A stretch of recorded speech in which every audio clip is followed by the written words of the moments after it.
এই হলো ব্যান্ডেল চার্চের সামনের দিক প্রবেশ পথ আর কি, এখনকার নতুন করে তৈরি প্রবেশ পথ। বড়দিনের সাজে সেজে উঠেছে, আপনারা দেখতেই পাচ্ছেন। আজকে 20শে ডিসেম্বর। আর এই হলো একটা ছোট সংগ্রহশালা, এখানে আমরা এক্ষুনি ঢুকবো। আর এদিকে বড়দিনের সাজ, বড়দিনের প্রস্তুতিতে সেজে উঠেছে এবং পর্যটকরাও ভিড় করেছেন, আপনারা দেখতে পাচ্ছেন। এই বড়দিনের সাজসজ্জা এবং ব্যান্ডেল চার্চকে দেখতে।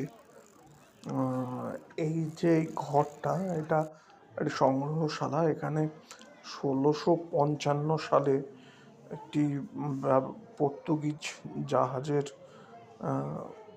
ব্যবহৃত কাঠের মাস্তুল, সেটাকে এখানে সংরক্ষণ করা হয়েছে। বিভিন্ন অংশ এখানে একটা কাঁচের বড় একটা শোকেসের মধ্যে তা সংরক্ষণ করা হয়েছে। এটা একটা দেখার মতো জিনিস, কিন্তু বহু পুরনো জিনিস, এবং এটা দেখার মতো জিনিস। এবং সে সময়কার জাহাজের মাস্তুল কীরকম হতো তার ছবিও দেওয়া আছে এই ঘরে।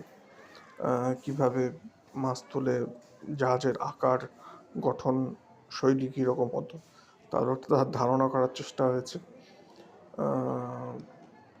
এটা পশ্চিমবঙ্গ সরকারের তরফ থেকে পুরাতত্ত্ব বিভাগ এর তরফে সংরক্ষণ করা হয়েছে।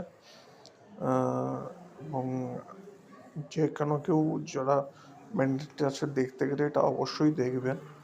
এই কাঠের মাস্তুলটা দুটো অংশে বিভক্ত। এটা প্রথম অংশ, এরপরে আমরা দ্বিতীয় অংশও দেখব।